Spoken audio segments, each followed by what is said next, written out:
Thorndike के सिद्धांत को लेकर के, जिसमें हमने थॉर्नडाइक का जो सिद्धांत है वो कब उन्होंने दिया और किस तरह से सीखने की प्रोसेस को उन्होंने बताया वो हम जान चुके थे। अब इसके बाद में है थॉर्नडाइक ने अपना प्रयोग किस प्रकार से किया और थॉर्नडाइक के द्वारा किए गए प्रयोग के आधार पर किस तरह से उन्होंने अपने अधिगम व्यवहार को स्पष्ट किया। तो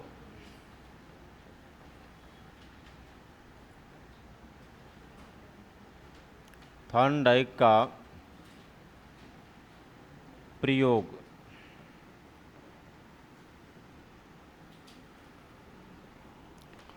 एक तो आपको ये ध्यान रहे कि किसी भी विद्वान के द्वारा किया गया कोई भी प्रयोग, कई बार हमें ऐसा लगता है कि उस विद्वान ने कोई छोटा सा कार्य किया, छोटा सा प्रयोग किया और उसके द्वारा दिए गए विचारों से वो फेमस हो गया, पर ऐसा संभव नहीं है। क्योंकि कोई भी सिद्धांत जो दिया गया है किसी भी विद्वान के द्वारा, उसमें ये तय है कि खास तौर पर उस विद्वान ने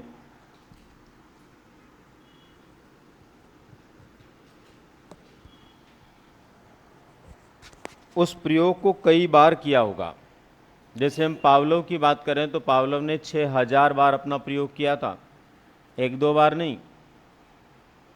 आज बहुत सारे लोग जैसे दूसरे विषय के दूसरे सब्जेक्ट के जो टीचर होते हैं, कई बार बातचीत होती रहती है तो वो हमें बोलते भी रहते हैं कि आप केवल जो है कुत्ते की लात टपकाने वाली बात करके एक सिद्धांत पूरा कर देते हो, लेकिन उनको नहीं आइडिया कि पावलोव ने कितनी बार प्रयोग किया। आप सोचिए, हम 2 बार परीक्षा देकर के हताश हो जाते हैं और ये सोच बैठते हैं कि पता नहीं आगे क्या होगा और क्या नहीं होगा। कई लोग तो 2-3 बार परीक्षा देने के बाद में उस रास्ते को ही छोड़ देते हैं। आप सोचिए, उस बंदे ने 6000 बार प्रयोग किया होगा तो कितनी मेहनत की होगी। थॉर्नडाइक ने लगातार कई महीनों तक प्रयोग किया, हर रोज, तब जाकर के बिल्ली ने दरवाज़ा खोलना सीखा और उसके आधार पर उन्होंने अपना सिद्धांत दिया। तो ये हमें ध्यान में रखना है कि जितने भी प्रयोग इनके द्वारा किए गए वो हम चंद मिनटों में पढ़ लेते हैं, चंद मिनटों में ये समझ जाते हैं कि ये इस तरह से इन्होंने किया होगा, लेकिन रियलिटी जो है वहाँ तक जाने की ज़रूरत है, वास्तविकता को समझने की ज़रूरत है कि वास्तव में उन लोगों के जो प्रयास थे, उन लोगों की मेहनत थी, कितनी बड़ी थी और किस तरह से उन्होंने काम किया था। तो यहाँ पर भी देखिए, थॉर्नडाइक के द्वारा जो अपना प्रयोग किया गया और अपना प्रयोग करते हुए उनके द्वारा सिद्धांत दिया गया वो क्या और किस प्रकार से था। तो सबसे पहले इन्होंने एक पजल बॉक्स लिया। पजल बॉक्स का मतलब तो आप जानते ही होंगे, पजल का मतलब होता है पहेली, ये इंग्लिश वर्ड है पजल, जिसका मतलब होता है पहेली, इसलिए इसको आप पहेली बॉक्स भी कह सकते हैं।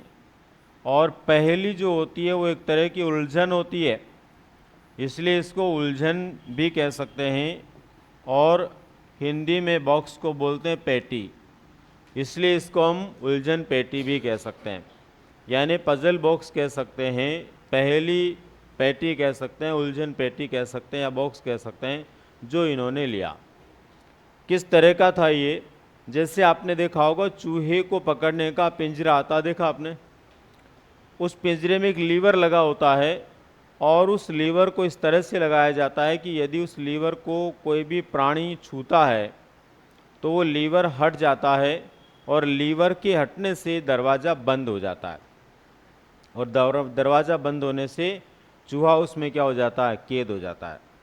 यहाँ पर इसी तरह का ये बॉक्स था, लेकिन लीवर जो था वो उल्टा लगाया गया था। यहाँ पर अगर बिल्ली या कोई भी प्राणी उस लीवर को छूता है या छुएगा तो दरवाज़ा बंद है वो क्या हो जाएगा? खुल जाएगा। इस तरह का लीवर इसमें जोड़ा गया था। तो इस तरह का ये पजल बॉक्स था। पजल क्या होती है? पहेली क्या होती है? पहेली एक ऐसा व्यवहार होती है, ऐसा विचार होती है जिसका या तो बहुत आसान सा रास्ता होता है, जवाब होता है, उत्तर होता है, समाधान होता है, या फिर उसका कोई समाधान ही नहीं होता। दोनों स्थितियों को हम क्या बोलते हैं, पहेली।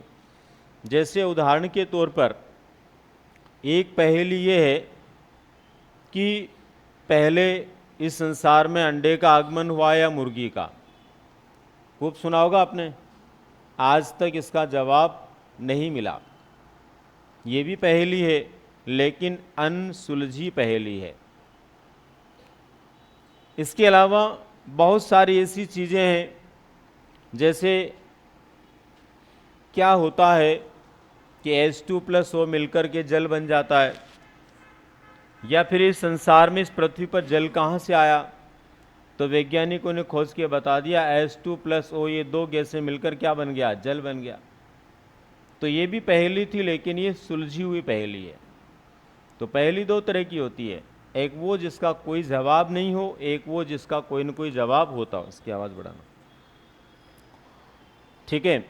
इसी तरह से एक छोटी किताबों में आपने पढ़ा होगा, इंग्लिश की बुक में, छोटी किताबों में, छोटी क्लासों के अंदर एक स्टोरी आती है। आपके टाइम में ये थी या नहीं थी मुझे नहीं आइडिया, हमारे टाइम में चला करती थी। एक युवक जो है वो एक बस में बैठ कर के कहीं जा रहा था। एक जगह उसको रास्ते में उतरना था और वहाँ से उतर करके उसको दूसरे रास्ते से अपने गंतव्य तक पहुँचना था। तो वो बस में से उतर करके एक चौराहे पर बैठ गया। वहाँ पर कुछ देर तक बैठा रहा, लेकिन कोई दूसरा व्यक्ति नहीं था। तभी उसने देखा कि एक बुज़ुर्ग व्यक्ति वहाँ पर आया। उस बुज़ुर्ग व्यक्ति को देख कर के युवक को लगा कि चलो कोई तो आया जिससे मैं बातचीत कर सकता हूँ, पूछ सकता हूँ कि उस गांव जाने के लिए क्या साधन मिलेगा, कब मिलेगा, गांव कितनी दूरी पे है। बुज़ुर्ग जो ही आता है वो सारी बातचीत उससे करता है। तो बुज़ुर्ग कहता है कि मुझे भी उसी गांव जाना है जिस गांव तुम्हें जाना है, और यहाँ पर इस जगह पर 1 घंटे बाद गाड़ी मिलेगी जो उस गांव के लिए जाती है। युवक को थोड़ी तसल्ली मिली और वो बैठ गया। कुछ समय तक वो बैठा रहा। बैठा रहने के बाद में उसने कहा कि बाबा, ऐसे बैठे बैठे टाइम पास नहीं होगा, कुछ बातचीत करते हैं। और बातचीत और तो क्या करेंगे, आप मुझे नहीं जानते, मैं आपको नहीं जानता, लेकिन एक काम करते हैं, आपस में पहेलियाँ पूछते हैं। कुछ मैं आपसे पूछूंगा, कुछ आप मुझसे पूछना, और पहेली पूछने में तब आनंद आएगा जब कोई लेन देन की बात होगी, कोई शर्तियाँ बात होगी। बुजुर्ग ने कहा ठीक है, जो तुम्हारी मर्जी है। कि ठीक है, हम ऐसा करते हैं कि मैं पढ़ा लिखा हूँ, इसलिए मैं कोई भी पहेली पूछूंगा और उसका जवाब आपको नहीं आएगा तो आप मुझे 5 रुपये दे देना। लेकिन आप मुझे पूछेंगे और मुझे नहीं आएगा तो मैं पढ़ा लिखा होने के कारण 10 रुपये दूंगा।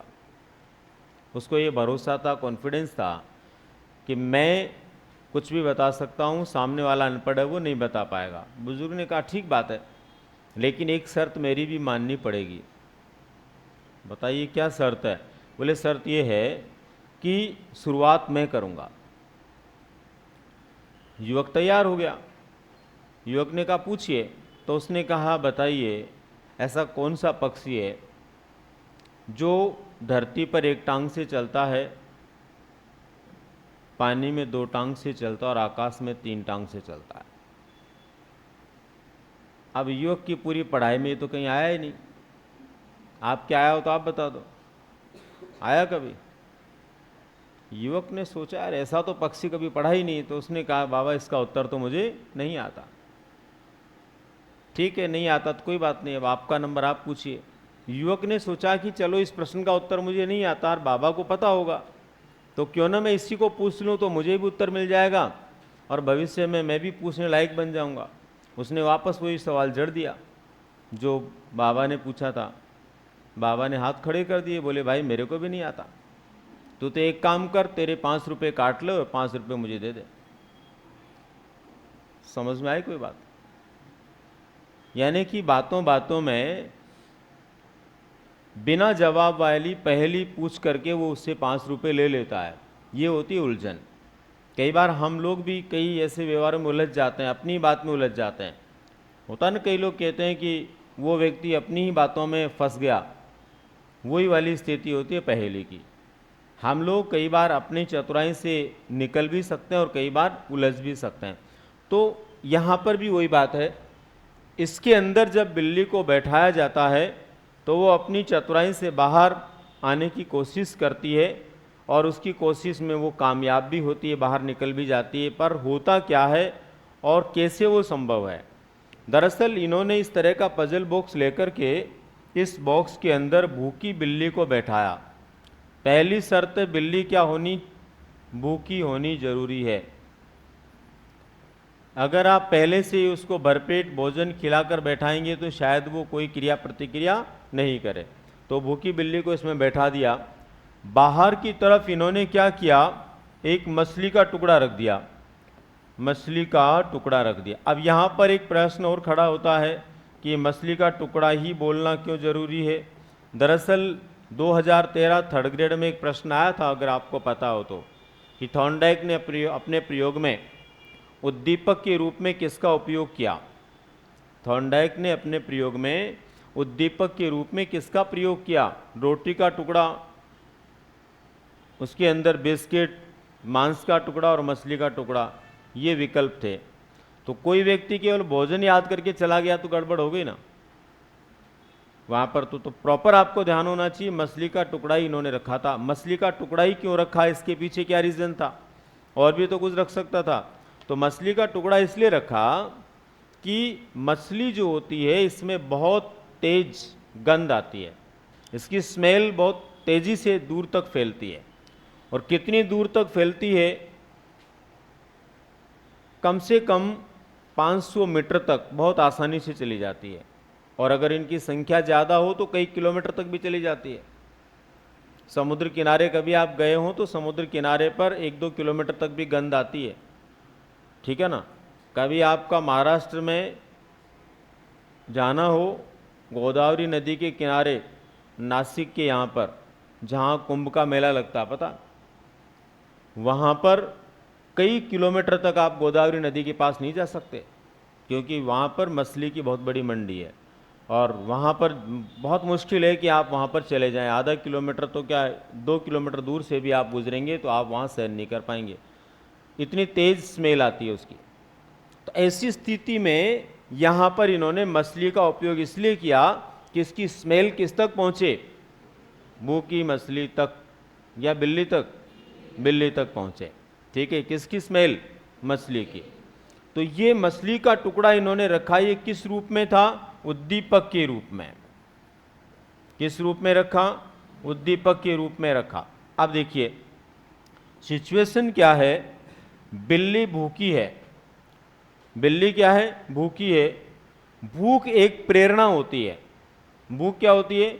एक प्रेरणा होती है। आगे हम अभी प्रेरणा वाला यूनिट पढ़ेंगे, तब बात करेंगे कि प्रेरक जो होते हैं उनमें भूख, प्यास, नींद, काम आदि प्रेरक होते हैं। और भूख प्रेरक है मतलब प्रेरणा है। हमें भूख लगेगी तभी हम किसकी तलाश करेंगे? भोजन की तलाश करेंगे। तो ये एक प्रेरणा होती है। तो यहाँ पर भूखी बिल्ली जो है उसमें एक प्रेरणा है, किसके रूप में? भूख के रूप में। ये प्रेरणा क्या करती है? ये प्रेरणा बिल्ली को क्रिया या अनुक्रिया करने के लिए बाध्य करती है। अगर आपको याद हो तो जब हम शुरुआत में पढ़ रहे थे अधिगम प्रोसेस को लेकर के, उसमें हमने 6 सोपान पढ़े थे। उसमें पहला सोपान क्या था? प्रेरणा था। और प्रेरणा के बाद दूसरा पढ़ा था हमने विभिन्न अनुक्रियाएं। जब भी कोई व्यक्ति किसी प्रकार की प्रेरणा को प्राप्त करता है तो वो विभिन्न प्रकार की किससे गुजरता है? अनुक्रियाओं से गुजरता है। किससे गुजरता है? अनुक्रियाओं से गुजरता है। तो यहाँ पर प्रेरणा के रूप में क्या है? भूख है। अब देखिए आपको बहुत तेज भूख लग रही है उस समय जब आप यहाँ क्लास छूटने के बाद जा रहे होते हैं अपने जहाँ जहाँ भी आप रहते हैं उस स्थान पर। आप में से ज़्यादा तो लोग वे होंगे जो 10-11 बजे भोजन कर लेते होंगे। कर लेते हो ना? मैक्सिमम लोग गाँव के अंदर तो नॉर्मली 10-11 बजे तक हर आदमी खाना खा लेता है। अब यहाँ से आप 12-12:30 बजे निकलते हो। 12:30 बजे तक आपकी भूख कहाँ पर होती है? 7वें आसमान पे होती है। जब आपकी भूख आपको बहुत तेजी से लगी हुई है, उसी समय आप निकलते हैं और रास्ते में कोई भी व्यक्ति आपको भोजन करता हुआ दिख जाता है, तो बताओ कैसा महसूस होता है? आपकी भूख कम हो जाती है या बढ़ जाती है? कई लोगों को तो लगता है खास उसकी जगह मैं होता। हाँ या नहीं? पड़ोस के घर में हलवा बनता है तो अपने घर में भी खुशबू आती है और बहुत सारे लोगों की इच्छा जो है जागृत हो जाती है। यस और नो? भूख होती है तब और ज़्यादा तेज हो जाती है। तो ऐसी स्थिति में जब बिल्ली भूखी है और इसके यहाँ पर मछली की गंध आ रही है, तो बताओ इसकी भूख बढ़ेगी या घटेगी? बढ़ेगी। तो देखिए, उद्दीपक जो होता है, इसका जो प्रभाव होता है, किसी भी उद्दीपक का प्रभाव, उस प्रभाव को बोलते हैं उद्दीपन।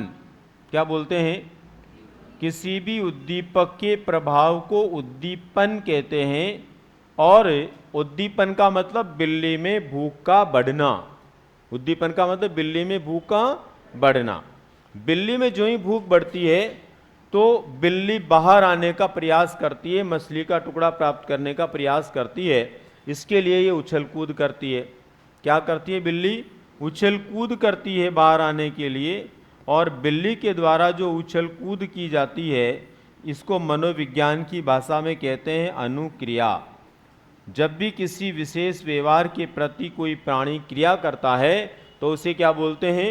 अनुक्रिया बोलते हैं। तो बिल्ली क्या है, बाहर आने के प्रयास में क्या करती है? उछल कूद मतलब अनुक्रिया करती है। और बिल्ली के द्वारा जो की जाने वाली अनुक्रिया से इसका पंजा इधर उधर लगता है, लेकिन सही जगह पर नहीं लगता। और सही जगह पर नहीं लगता तो पजल बॉक्स का दरवाजा नहीं खुलता। आपको याद होगा कल जब हम बात कर रहे थे थॉर्नडाइक के अधिगम प्रोसेस की या लर्निंग प्रोसेस की, तब हम बात कर रहे थे अनुक्रियाओं के बाद में सही अनुक्रिया। बात करी थी क्या? अनुक्रिया के बाद क्या होती है? सही अनुक्रिया होती है। और जब सही अनुक्रिया होती है तो उस सही अनुक्रिया का मतलब है बिल्ली का पंजा लीवर के उस स्थान पर आकर लगता है, जिससे कि लीवर क्या होता है? खुल जाता है। और यहाँ से दरवाज़ा खुलने से बिल्ली क्या होती है? बाहर आ जाती है। और बिल्ली बाहर आकर किसको प्राप्त कर लेती है? भोजन को प्राप्त कर लेती है। यहाँ पर भोजन के रूप में मछली का टुकड़ा जब बिल्ली को प्राप्त होता है तो ये किस रूप में होता है? रेनफोर्समेंट के रूप में होता है, यानी पुनर्बलन के रूप में होता है। और पुनर्बलन के रूप में होने के कारण बिल्ली को फिर से प्रयोग करने के लिए जब थॉर्नडाइक पजल बॉक्स में बैठाते हैं तो फिर से वो बाहर आने का प्रयास करती है, क्योंकि उसको पुराने अनुभव हो गए हैं कि अगर वो बार बार प्रयास करेगी तो ज़रूर दरवाज़ा खुलेगा, और दरवाज़ा खुलने के बाद उसको क्या मिलेगा? भोजन मिलेगा।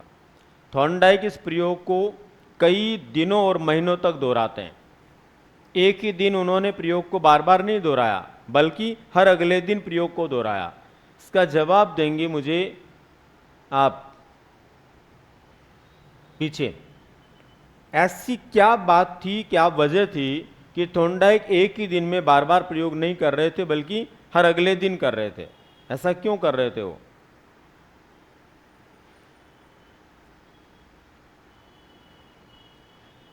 बैठे बैठे बता दो।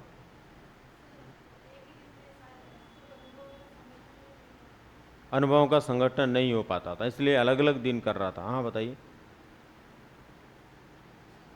खास थॉर्नडाइक की जगह आप होते तो क्या करते?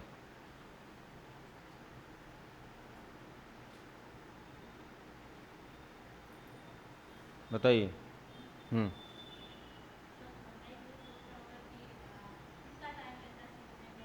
अच्छा, ये सोचा होगा। हाँ हाँ, सिंपल सी बात है। मतलब हम लोग छोटी सी बात के लिए अपने दिमाग को इतना कचरा बना देते हैं बेचारे को कि वो हैंग हो जाता है। अरे सिंपल सी बात है, उस दिन तो बिल्ली की भूख मिट गई ना। उसे क्या चाहिए? बिल्ली भूखी चाहिए। आपको पता है, आपको भरपेट भोजन मिलने के बाद में आपके सामने आपके पसंदीदा पकवान भी परोसे जाएंगे तो आप नहीं खाएंगे। क्योंकि आपका पेट भरा हुआ है, सिंपल सी बात है। तो उन्होंने कई महीनों तक और हर अगले दिन प्रयोग को इसलिए दोहराया कि उसको प्रयोग के लिए बिल्ली का क्या होना जरूरी था, भूखा। क्या जरूरी है? प्रेरणा जरूरी है। प्रेरणा नहीं होगी तो क्रिया ही नहीं करेगी। इसलिए उन्होंने हर अगले दिन इस प्रयोग को दोहराया और देखा कि हर अगले दिन बिल्ली को बाहर आने में जो समय लग रहा था वो कम लग रहा था। हर रोज बिल्ली को बाहर आने में धीरे धीरे कम समय लग रहा था, और इतना कम समय लग रहा था कि बिल्ली धीरे धीरे जहां पहले 5 बार उछल कूद करके बाहर आ रही थी वो 4 में आने लगी, 3 में आने लगी, 2 में आने लगी, और एक दिन ऐसा आया कि बिल्ली एक ही झटके में क्या हो गई? बाहर आ गई। एक ही बार में बिल्ली का आगमन बाहर की तरफ हो गया, बिल्ली एक ही झटके में बाहर आ गई। अब बिल्ली का एक ही झटके में बाहर आना इस बात को सिद्ध करता है, इस बात को तय करता है कि बिल्ली ने हर रोज अपने अनुभवों को संगठित किया, और एक दिन ऐसा आया कि उसको कैसे दरवाज़ा खुलेगा ये बात अच्छे से समझ में आ गई। और अब उसके बाद में बिल्ली एक ही झटके में क्या आने लगी थी? बाहर आने लगी थी। ठीक है। इस प्रकार से थॉर्नडाइक ने सिद्ध किया कि जब भी किसी प्राणी को कोई प्रेरणा प्रेरित करती है तो वह उस प्रेरणा से प्रेरित होकर विभिन्न प्रकार की अनुक्रियाएं करता है, और वो प्रयास या अनुक्रियाएं जो होती है उनमें से कोई उचित प्रयास होता है, जिस उचित प्रयास से कार्य को सफलता मिलती है, और वो सफलता उस प्राणी के लिए पुनर्बलन होता है, जिसकी वजह से वह प्राणी उस कार्य को करना सीख जाता है। इस तरह से इन्होंने अपना यह सिद्धांत प्रस्तुत किया। दूसरा, इन्होंने कहा कि कोई भी प्राणी तभी प्रेरित होकर क्रिया करता है जब उसको उस दिशा में कोई आवश्यकता हो। अगर बिल्ली को भोजन की आवश्यकता है तो ही प्रेरणा काम करेगी। कल हमने जब थॉर्नडाइक के प्रोसेस को देखा था पिछली क्लास में, तो उसमें ये देखा था कि वहाँ पर जो बिल्ली है उसको आवश्यकता थी किसकी? भोजन की, तभी वो प्रेरित हो रही थी। या यूं कहें कि उस प्रोसेस में उन्होंने पहला स्टेप क्या रखा था? आवश्यकता, नीड, और उसके बाद में दूसरी प्रेरणा।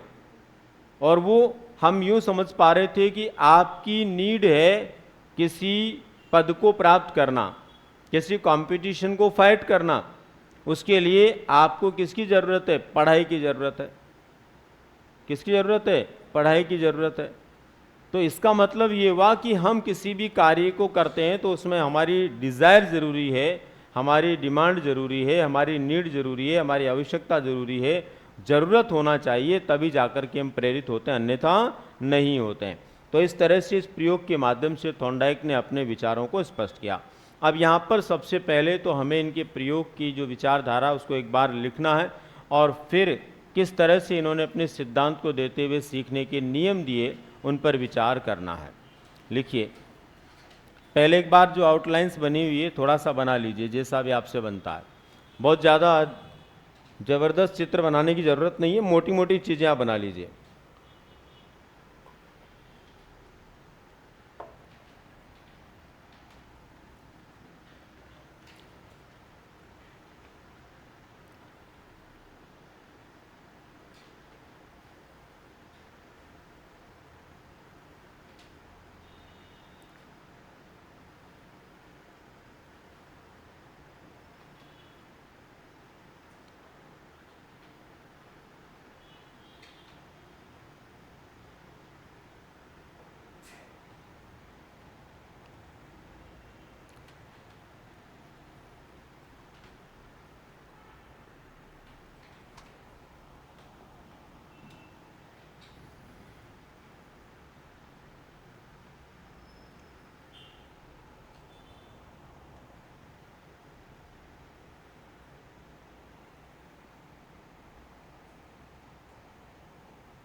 बना लिया।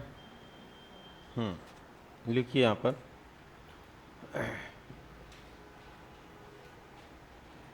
थॉर्नडाइक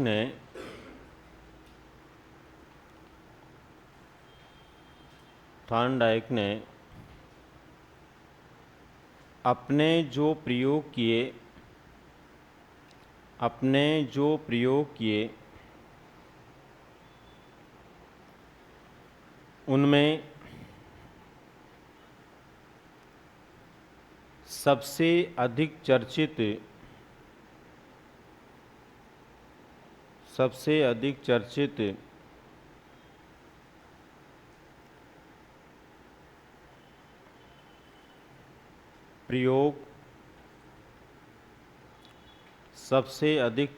प्रयोग भूखी बिल्ली पर किया गया प्रयोग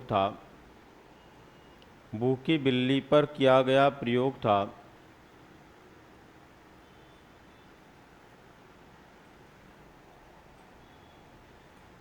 जिसमें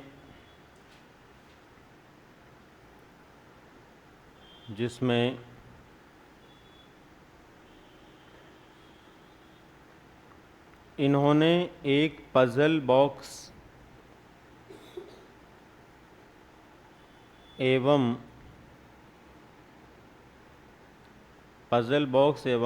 मछली के टुकड़े के सहयोग से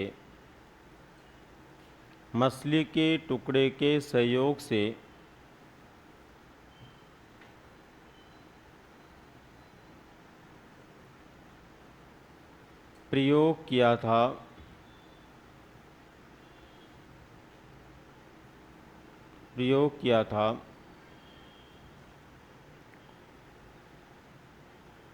प्रयोग के दौरान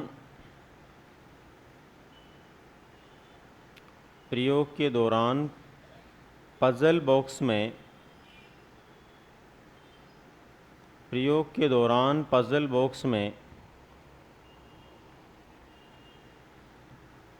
बिल्ली को बैठाकर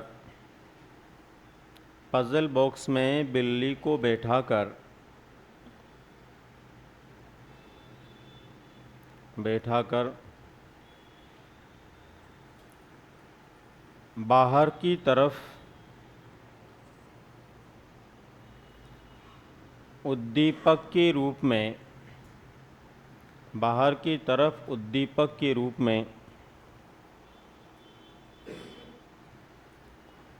मछली का टुकड़ा रख दिया।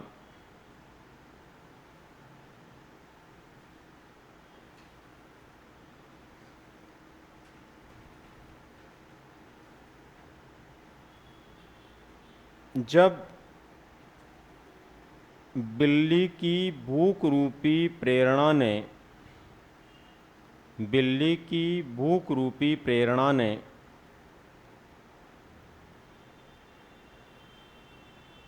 उद्दीपक के प्रभाव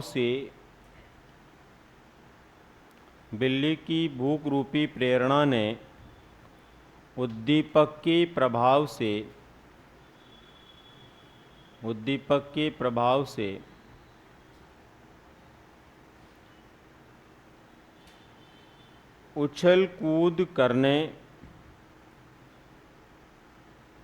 उछल कूद करने ऑब्लिक अनुक्रिया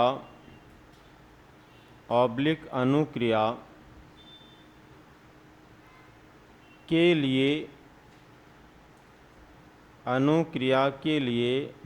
किया। तो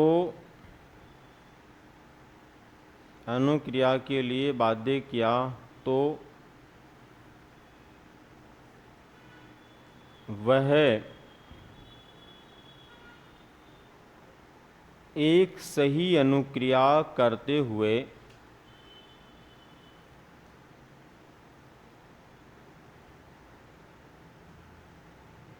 सही अनुक्रिया करते हुए उस लीवर से उस लीवर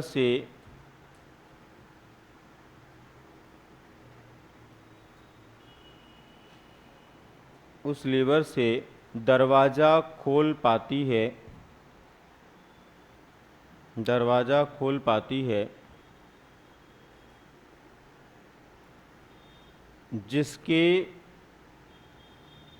उसका पंजा लगने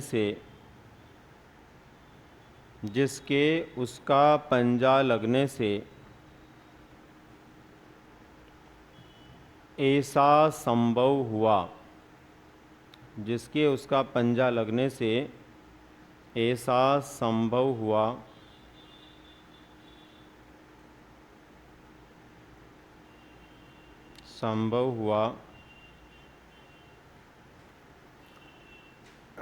स्टेप बदल कर लिखो।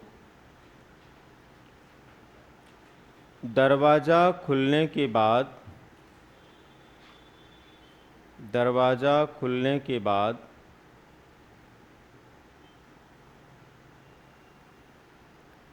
बिल्ली बाहर आकर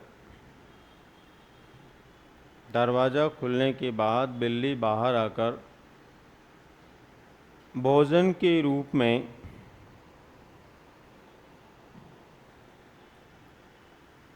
मछली को ग्रहण कर लेती है।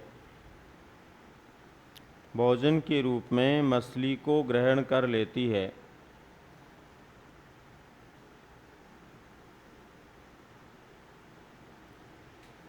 जो उसके लिए पुनर्बलन होता है।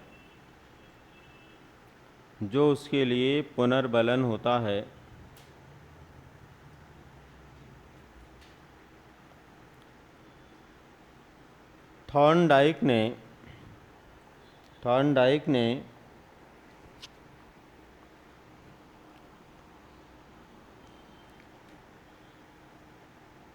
प्रत्येक अगले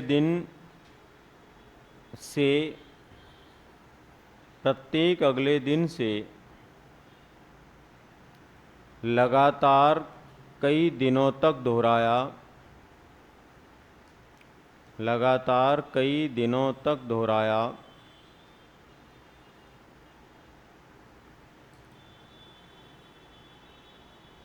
दोहराया। तो पाया कि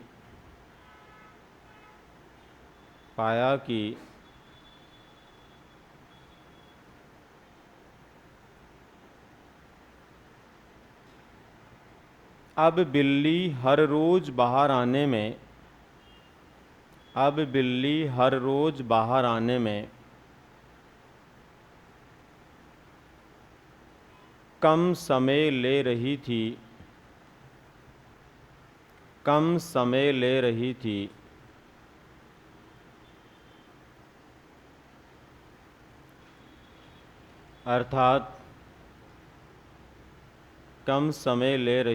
अर्थात धीरे धीरे दरवाज़ा खोलना सीख रही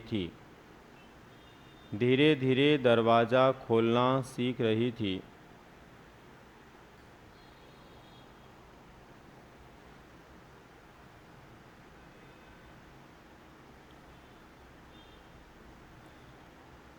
और एक दिन ऐसा आया कि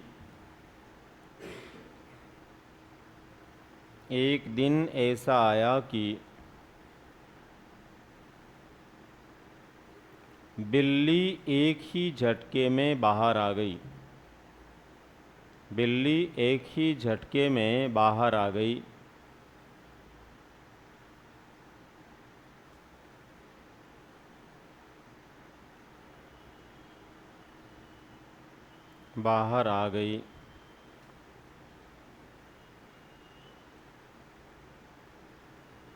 तथा अब हर रोज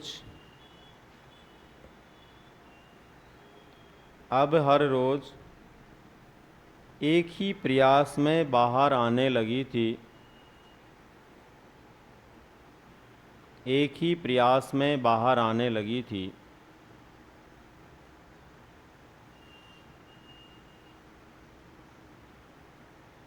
अर्थात दरवाज़ा खोलना सीख गई थी। अर्थात दरवाज़ा खोलना सीख गई थी।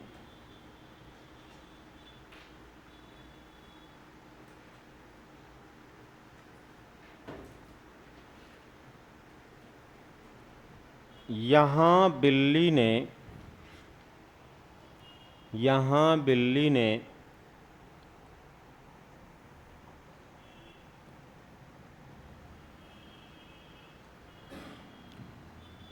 लीवर से दरवाज़ा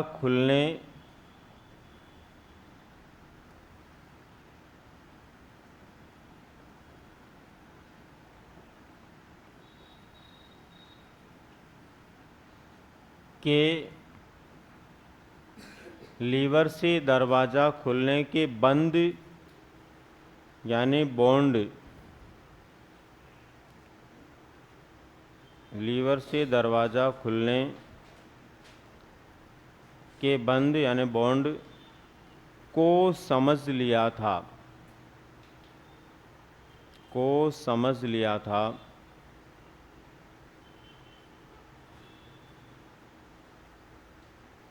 स्टेप बदल कर लिखो।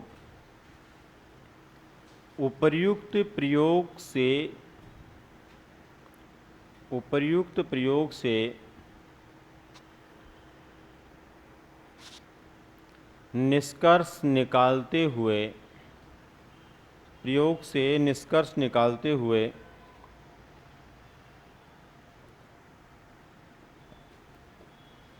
थॉर्नडाइक ने कहा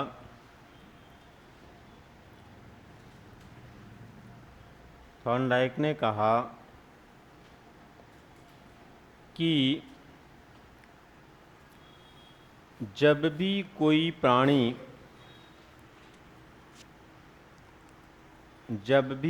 प्राणी किसी आवश्यकता के समय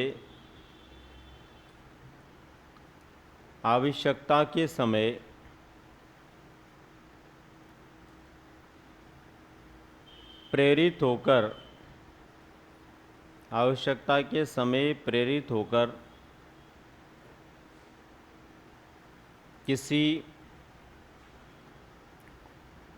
होकर किसी क्रिया को करता है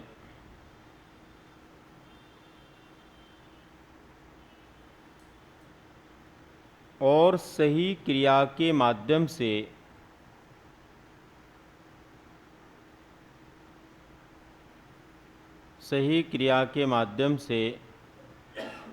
सही परिणाम प्राप्त कर लेता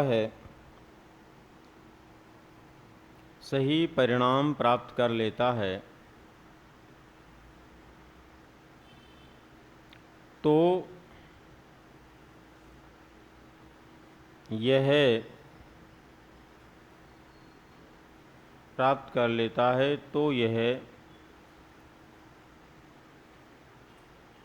एक प्रकार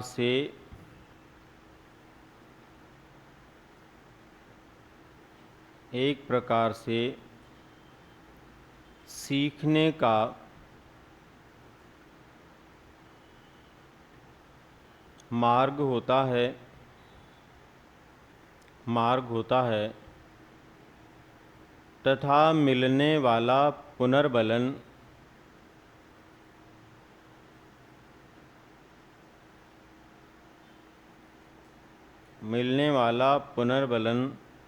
सीखने का मुख्य तत्व होता है।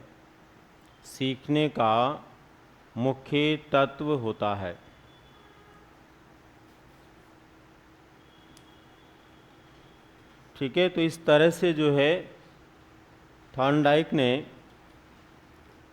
किस तरह से कोई प्राणी अधिगम करता है या सीखता है उस विचार को प्रमाणित करने का प्रयास किया। थॉर्नडाइक के द्वारा जो विचार दिए गए अपने इस प्रयोग के माध्यम से एक सिद्धांत के रूप में वे विचार नियमों के रूप में ढाल करके दिए। और अब तक के इतिहास में कोई भी ऐसा सिद्धांत नहीं आया है, अब तक के इतिहास में कोई भी ऐसा सिद्धांत नहीं आया है जिसमें सीखने के नियम दिए गए हों। केवल सीखने के नियम किसने दिए हैं? थॉर्नडाइक ने दिए हैं। इसलिए बहुत बार सीधा सीधा ये प्रश्न भी आ गया। अब तक की पीछे की परीक्षाओं का इतिहास उठाकर हम देखें तो कम से कम 5-7 बार ये प्रश्न आ गया विभिन्न परीक्षाओं में कि सीखने के नियम निम्न में से किस विद्वान ने दिए। तो सिद्धांत तो बहुतों ने दिए, लेकिन सीखने के नियम देने वाले मात्र कौन है?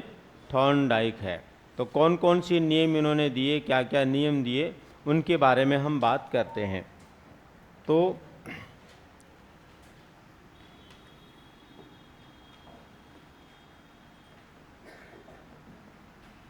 थॉर्नडाइक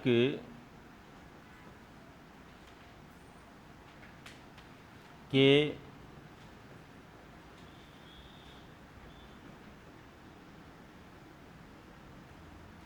सीखने के नियम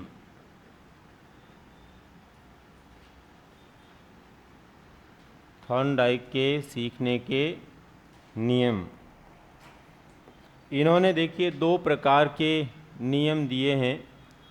एक इन्होंने दिया है मुख्य नियम के रूप में, और दूसरी ओर इन्होंने दिए हैं गौण नियम के रूप में।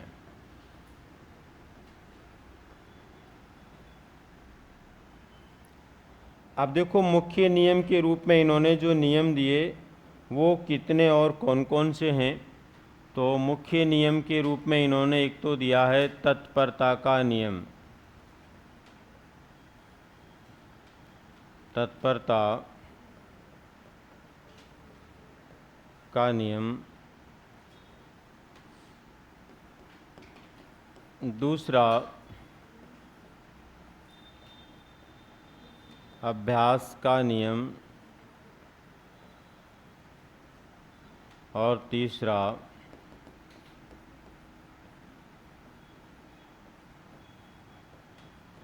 प्रभाव का नियम।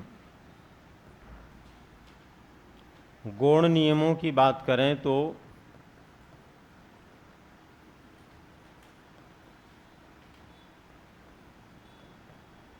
बहुप्रतिक्रिया का नियम,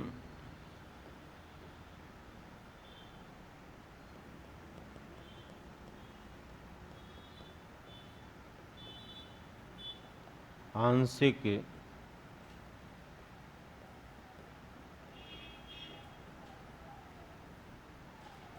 अनुक्रिया का नियम,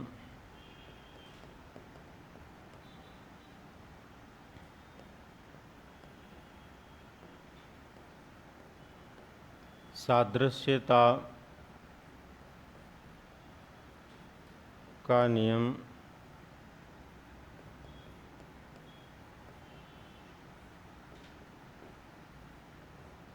मानसिक स्थिति का नियम,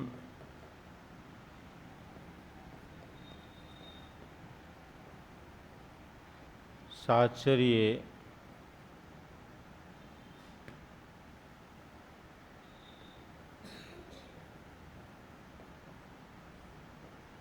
व्यवहार का नियम।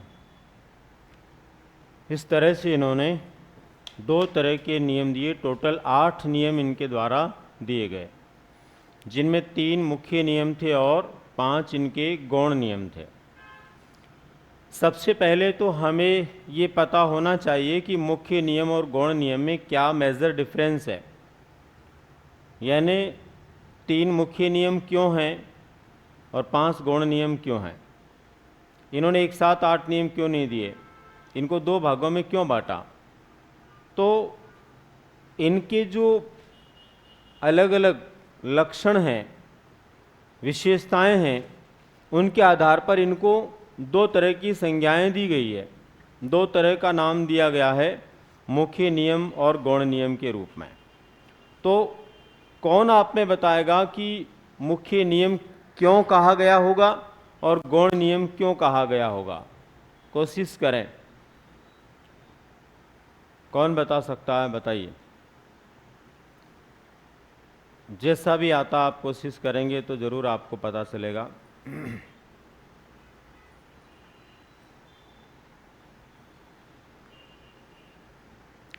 कोई तो बोलिए। हाँ बताइए।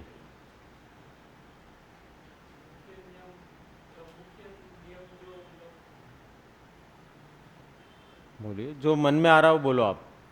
गलत होगा कोई बात नहीं है, मैं खड़ा हूँ, सही करूँगा। हाँ बताइए।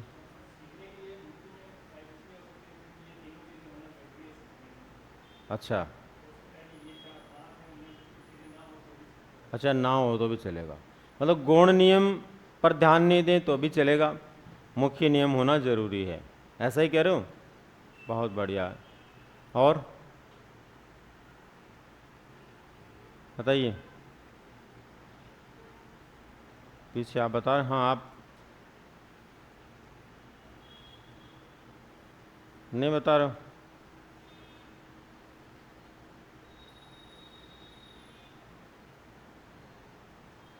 देखिए, हाँ बोलिए। सीखेगा ही कन्फर्म है, और नहीं भी सीख सकता, दोनों बातें। देखो दोनों में क्या डिफरेंस है, आज के बाद आपको पता होना चाहिए। मुख्य क्या होता है? जिसके बिना काम नहीं चले। गुण क्या होता है? काम तो उसके बिना भी नहीं चलता, लेकिन वो आउटर्स पे नहीं होता, प्रकट रूप में नहीं होता, बाह्य रूप से अपने को दिखाई नहीं देता। अगर आपके घर में आटा नहीं है तो रोटी नहीं बनेगी, लेकिन नमक नहीं है तो रोटी बनेगी, लेकिन जैसा आप चाहते हैं वैसे नहीं बनेगी। आप जब खाना खाते हैं तो उसमें आप लोगों को, जिसकी आप रोटी बनाते हैं उसका ध्यान रहता है, आपने जिस भी अनाज की बनाई है, लेकिन कभी कोई ये नहीं कहता मैंने नमक भी इसमें मिलाया, फिर भी उसका महत्व है, उसके बिना वो काम नहीं चलने वाला। आप कितनी भी अच्छी सब्जी बना लीजिए, अगर आप गुजराती नहीं है तो कह रहा हूँ, जब तक उसमें नमक नहीं होगा उसका आनंद आपको नहीं आने वाला। आएगा ही नहीं आएगा। इसका मतलब सबसे सस्ती चीज़ क्या है उसमें डालने की? नमक है, सबसे गौण है, फिर भी उसकी ज़रूरत तो पड़ेगी। समझ में आ रही बात?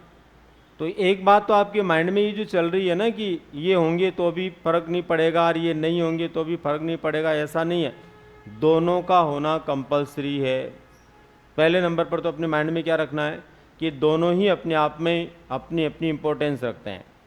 गौण और मुख्य नाम तो इसलिए दिया गया इनको कि जो मुख्य नियम है वो डायरेक्ट लागू नहीं होते, और ये खुद अपने आप में एक सिद्धांत है। खुद अपने आप में क्या है? एक सिद्धांत है। परिस्थिति के अनुसार अपने मीनिंग को बदल देते हैं, परिस्थिति के अनुसार अपने व्यवहार को बदल देते हैं, लेकिन गौण नियम जो हैं ये डायरेक्ट लागू होते हैं, सीधे सीधे लागू होते हैं। ये नियम हर व्यक्ति पर लागू होते हैं, डायरेक्ट दिखाई देते हैं। ये नियम लागू तो होते हैं लेकिन डायरेक्ट दिखाई नहीं देते। किस तरह से? आपने हिंदी में दो चीज़ें पढ़ी होंगी, एक लोकोक्ति, एक मुहावरे। पढ़ा है नहीं पढ़ा? आपको इनका अंतर नहीं आया कोई प्रॉब्लम नहीं है, लेकिन लोकोक्ति और मुहावरे का अंतर तो आता ही होगा। ये तो आपने खूब पढ़ा, 10वीं क्लास तक भी पढ़ा है, 11th-12th में भी आपके कंपलसरी हिंदी तो सबके ही रहा होगा, चाहे आपने साइंस भी पढ़ा हो। तो बताइए लोकोक्ति और मुहावरे में क्या फ़र्क होता है? मोटे तौर पर मेजर डिफरेंस क्या है? हिंदी वाले विद्यार्थी कौन हैं जो हिंदी के शिक्षक बनने जा रहे हैं? यस, और कौन है? एक के अलावा और भी हैं, आप हैं। Very good.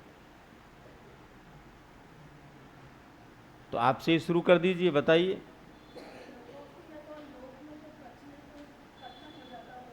वो तो लोकोक्ति है, प्रचलित नहीं होता।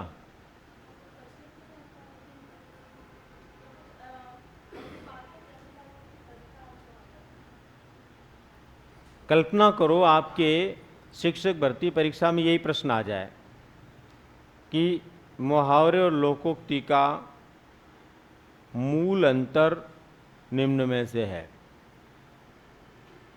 तो वहाँ तो वन लाइनर विकल्प मिलेंगे आपको। तो वन लाइनर में क्या आप बोल सकते हैं? पॉसिबिलिटी है या नहीं है, ये बताओ पहले तो आप। हाँ बताओ, बोलिए। घबराने की कोई बात नहीं है, उत्तर गलत होना बड़ी बात नहीं है, क्योंकि हम इंसान हैं, गलती किससे होती है? तो चिंता मत करिए आप।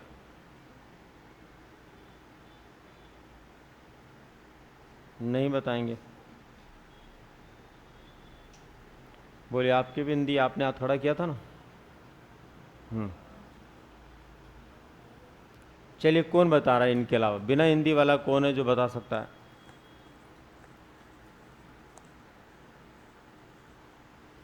इसका मतलब हमारा हिंदी भी कमज़ोर है।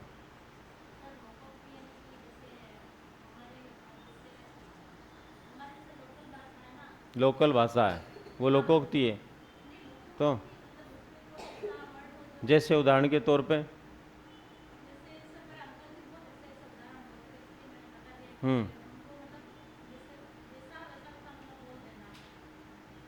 बोलो तो सही। तो आप, हम अंकल जी के पास तो जाने से रहे।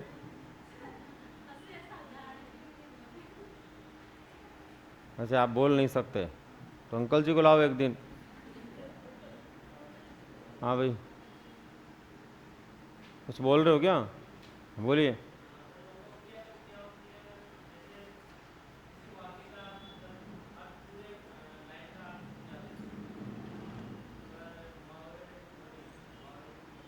आप मुहावरे किसका अर्थ समझाते हैं?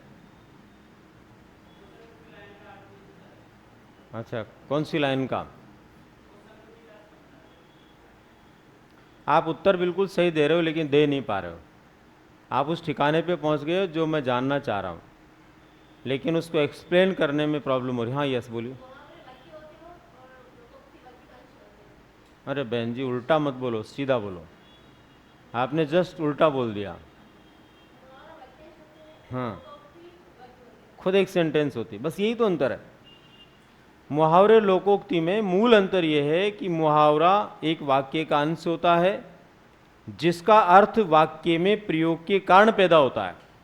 ऐसे उसका कोई भी जो अर्थ होता है वो अर्थ नहीं होता जहां पर हम जानना चाह रहे हैं।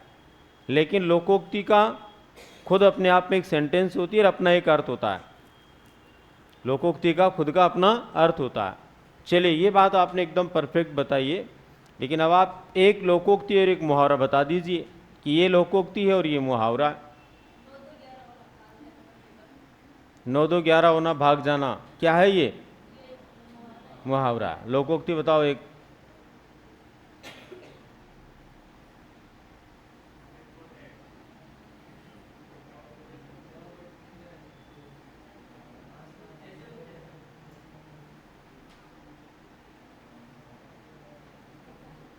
याद नहीं आ रहा?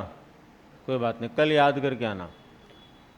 देखिए, जिस तरह से किसी मुहावरे को वाक्य में प्रयोग में करेंगे तभी वो अपना अर्थ दे पाएगा, सार्थक अर्थ दे पाएगा, वैसे ही ये कहीं अप्लाई करेंगे किसी परिस्थिति पर तभी ये समझ में आएंगे, ठीक है।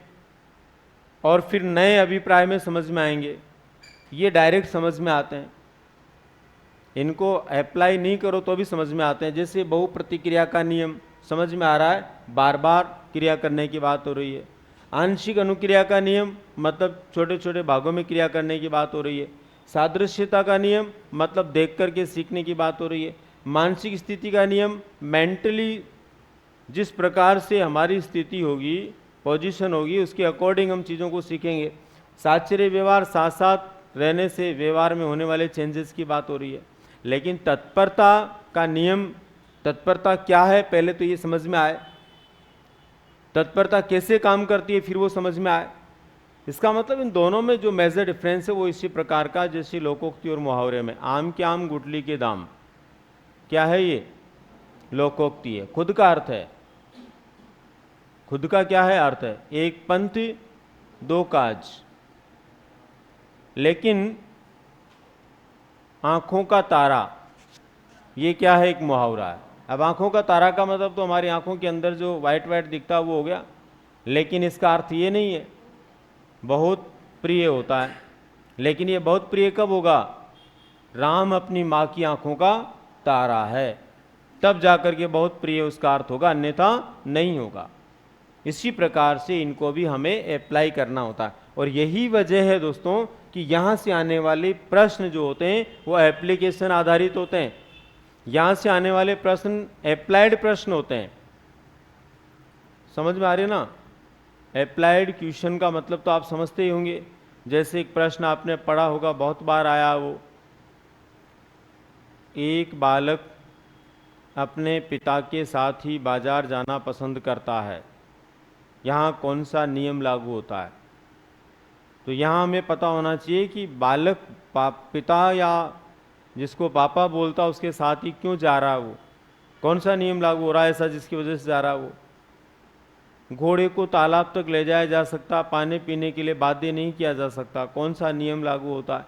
तो यहाँ पर हमें उस चीज़ को, उस परिस्थिति को समझना पड़ेगा, तभी जाकर के हम कहाँ पहुँच पाएंगे? सही नियम तक पहुँच पाएंगे। तो इस तरह के जो प्रश्न आते हैं वो एप्लीकेशन वाले प्रश्न होते हैं, अप्लाइड क्वेश्चन होते हैं। इसलिए यहाँ पर जो प्रश्न बनता है वो अप्लाइड बनता है, ठीक है। दूसरे नंबर पर यहाँ पर सीधा सीधा प्रश्न ये भी आ जाता है कि निम्न में से कौन सा थॉर्नडाइक का मुख्य नियम नहीं है? ये बहुत बार आया, कम से कम 10 बार ये प्रश्न आ गया, कम से कम 10 बार अलग अलग परीक्षाओं में ये प्रश्न आ गया। कौन सा मुख्य नियम नहीं है? तो 3 तो ये दे देते हैं और एक इनमें से कोई दे देते हैं। तो वो कब पहचान पाओगे? जब दोनों के बारे में आपको पता होगा, दोनों आपको याद होंगे। या फिर निम्न में से कौन सा थॉर्नडाइक का एक मुख्य नियम है? तो 3 इनमें से दे देंगे, एक विकल्प इनमें से दे देंगे। जो हम पहचानने की कोशिश करेंगे तभी हम उसको क्या कर पाएंगे? पहचान पाएंगे, ठीक है। लिखा इन दोनों को आपने। अब इसके बाद में एक एक करके एक एक नियम के बारे में हम यहाँ पर बात करते हैं। तो सबसे पहले नंबर पर आप लिखिए, फर्स्ट वाला नियम जो है वो तत्परता का नियम। तत्परता का नियम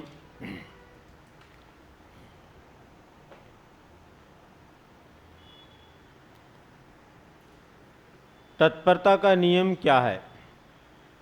किसे हम तत्परता के नियम के रूप में जानते हैं?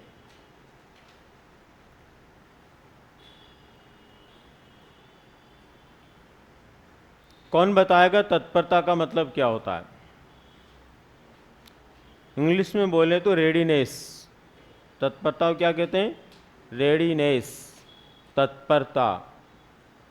और यहाँ तत्परता का नियम है तो law of readiness, law of readiness, तत्परता का नियम।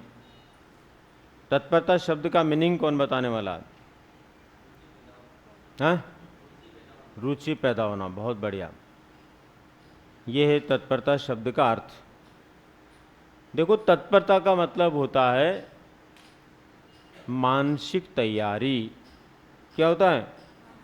इसीलिए इसको तैयारी का नियम भी कहते हैं। तत्परता किसी काम को करने के लिए तैयार होना, किसी काम को करने के लिए तैयार होना ही तत्परता है।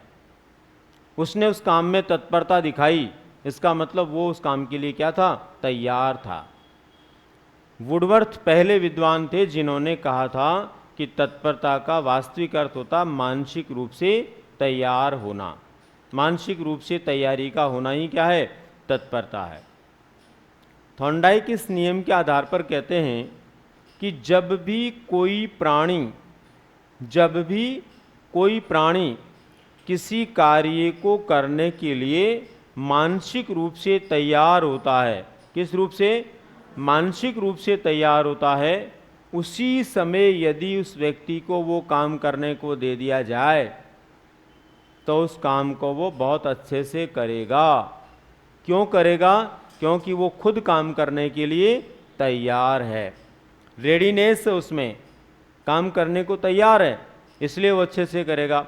और यदि एक व्यक्ति किसी काम को करने के लिए तैयार नहीं है और उस समय उसको काम दिया जाता है, जब वो काम करने को तैयार नहीं है उस समय उसको काम दिया जाता है, तो उस व्यक्ति में काम के प्रति तत्परता नहीं होने से वह उस काम को मन से नहीं कर पाता और उस काम के प्रति उसका उत्साह नहीं रहता। इसका मतलब ये हुआ कि तत्परता जब होती है तब आदमी उत्साह के साथ काम करता है, और उत्साह के साथ काम करने के लिए रुचि की ज़रूरत होती है, इंटरेस्ट की आवश्यकता होती है। इसलिए तत्परता व्यक्ति में रुचि को पैदा करती है। आप किसी काम को करने के लिए तत्पर हैं तो आप में उस काम के प्रति क्या पैदा हो जाएगी, रुचि। और जब काम के प्रति आप में रुचि पैदा हो जाएगी तो निश्चित रूप से आप लोग उस काम को कर पाएंगे, और जब निश्चित रूप से आप उस काम को कर पाएंगे तो निश्चित रूप से उसके परिणाम क्या आएंगे, बेहतरीन आएंगे, बहुत अच्छे आएंगे। और जो बहुत अच्छे परिणाम आएंगे, बेहतरीन परिणाम आएंगे, वो परिणाम अपने आप के अंदर सकारात्मक होंगे। और जब आप तत्पर नहीं होंगे तो आप में रुचि नहीं होगी, रुचि नहीं होगी तो उसके परिणाम अच्छे नहीं आएंगे। ये मेरा मानना है, आप मानते हैं कि नहीं मानते मुझे नहीं आइडिया, पर मेरा ये मानना है कि जितना भी स्टूडेंट जितनी बड़ी संख्या में किसी कंपटीशन के लिए तैयारी करता है, वह अपनी तत्परता के आधार पर ही फेल या पास होता है। उसमें उसके लक का और उसके परिश्रम का जो अंश होता है वो ओनली 5% होता है, 95% उसकी तत्परता का प्रभाव होता है। अगर आप तत्पर हैं, आप तैयार हैं जीतने के लिए, तो आपको कोई हरा नहीं सकता, और यदि आप जीतने के लिए तैयार नहीं हैं तो आपको कोई जिता नहीं सकता। समझ में आ रही बात? हमारी हार और हमारी जीत डिपेंडेड होती है किसके ऊपर, हमारी तत्परता पर। इसलिए आप लोगों को सदैव क्या रहना चाहिए, तत्पर रहना चाहिए, तैयार रहना चाहिए कि हाँ मुझे पढ़ना है, मुझे सीखना है। और जब आपके मन में, आपके मस्तिष्क में, आपकी मानसिकता में कार्य के प्रति तत्परता रहेगी तो ऑटोमेटिक आप में रुचि पैदा होगी, और जब रुचि पैदा हो जाएगी तो रुचि हमेशा कार्य को करने में मन लगाती है। कैसे लगाती है? एक दिन मैंने आपको बोला था, इंटरेस्ट और अटेंशन एक सिक्के के दो पहलू हैं, यानी रुचि और अवधान एक सिक्के के दो पहलू हैं। जहाँ रुचि होती है वहाँ ध्यान केंद्रित होता है, जहाँ ध्यान केंद्रित होता है वहाँ रुचि होती है। और जब रुचि है तो ध्यान केंद्रित होगा, ध्यान केंद्रित होगा तो हम चीज़ों को सीखेंगे, और जब सीखेंगे तो फाइनली हमारे रिजल्ट भी क्या आएंगे, पॉजिटिव आएंगे। इसलिए सदैव एक प्रतियोगी के रूप में यदि आप सफल प्रतियोगी बनना चाहते हैं तो ज़रूरत है इस बात की कि हम मानसिक रूप से अपनी तैयारी के लिए क्या रहें, तैयार रहें, तत्पर रहें। ठीक है? तो यहाँ पर पहली बात तो ये हमें समझ में आनी चाहिए कि तत्परता क्या है। तत्परता को मानसिक तैयारी किसने कहा? सबसे पहले वुडवर्थ ने कहा। अब तत्परता का प्रभाव जो होता है उससे क्या पैदा होती है व्यक्ति में? रुचि। इसलिए इसका उपनियम क्या है? रुचि का नियम है। मुख्य नियमों की एक खास विशेषता ये भी है कि इनके उपनियम पाए जाते हैं, गुण नियमों के उपनियम नहीं होते हैं। तो यहाँ पर तत्परता से रुचि पैदा होगी, इसलिए रुचि का नियम जो है उपनियम है। और रुचि ही होती है जो ध्यान केंद्रित करने में मदद करती है और जिससे हम अपने कार्यों में सक्सेस को प्राप्त करते हैं, सफलता को प्राप्त करते हैं। ठीक है, लिखिए।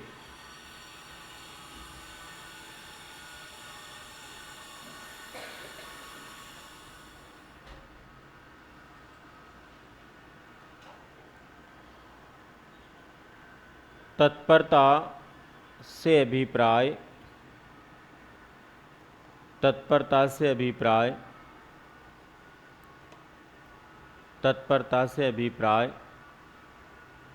किसी कार्य के लिए तैयार होना होता है। तत्परता से अभिप्राय किसी कार्य के लिए तैयार होना होता है, तैयार होना होता है। वुडवर्थ नामक विद्वान ने, वुडवर्थ नामक विद्वान ने तत्परता को, वुडवर्थ नामक विद्वान ने तत्परता को मानसिक तैयारी, तत्परता को मानसिक तैयारी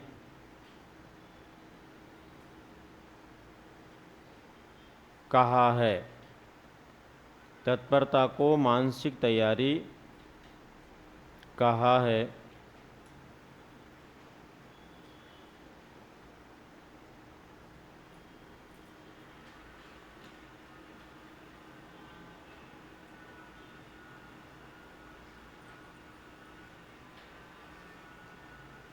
तत्परता को मानसिक तैयारी कहा है।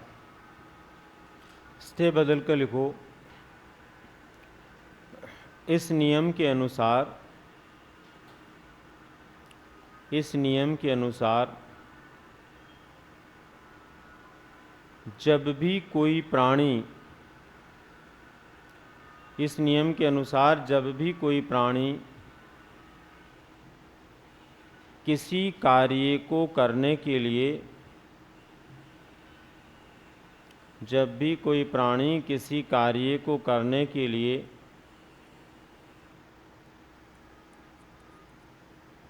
तैयार होता है, तैयार होता है,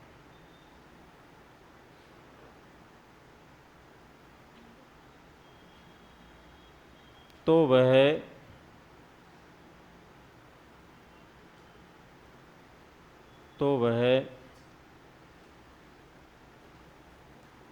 उस कार्य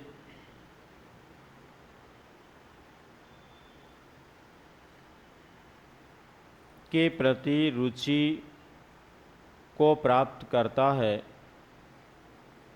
रुचि को प्राप्त करता है,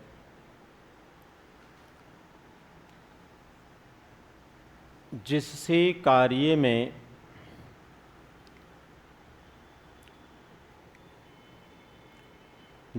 कार्य में सफलता प्राप्त हो जाती है, जिससे कार्य में सफलता प्राप्त हो जाती है।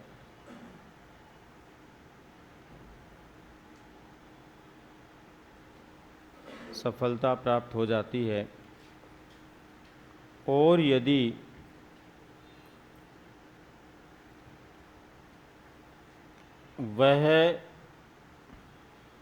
यदि वह तत्पर नहीं होता,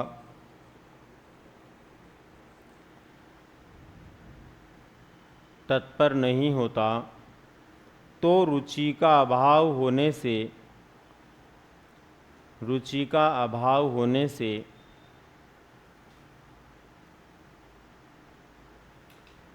कार्यों में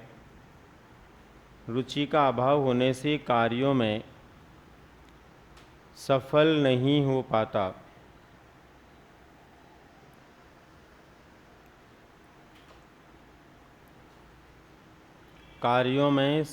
नहीं हो पाता।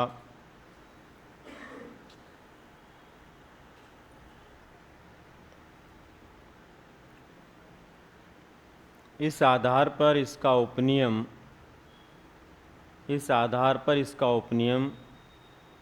रुचि का नियम कहलाता है। इसका उपनियम रुचि का नियम कहलाता है।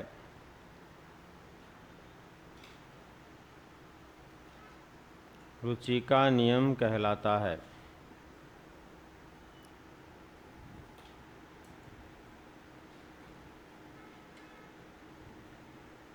ठीक है, तो इस तरह से यहाँ पर आपको ध्यान रखना है कि रुचि का नियम क्या है, तत्परता का नियम क्या है और किस तरह से ये आपस में एक दूसरे से रिलेटेड हैं, जुड़े हुए हैं। ठीक है, इसके एग्जाम्पल्स किस तरह से परीक्षा में पूछे जाते हैं, क्या एग्जाम्पल इसमें आ सकते हैं, इनको लेकर के हम कैसे पहचान पाएंगे, किस तरह पहचान करेंगे कि एग्जाम्पल इसी नियम का है, ये सारी चर्चा हम नेक्स्ट क्लास में करेंगे। ठीक है, तो अगली क्लास में हम बातचीत करेंगे इसके एग्जाम्पल्स को लेकर के और बाकी नियमों को लेकर के। धन्यवाद।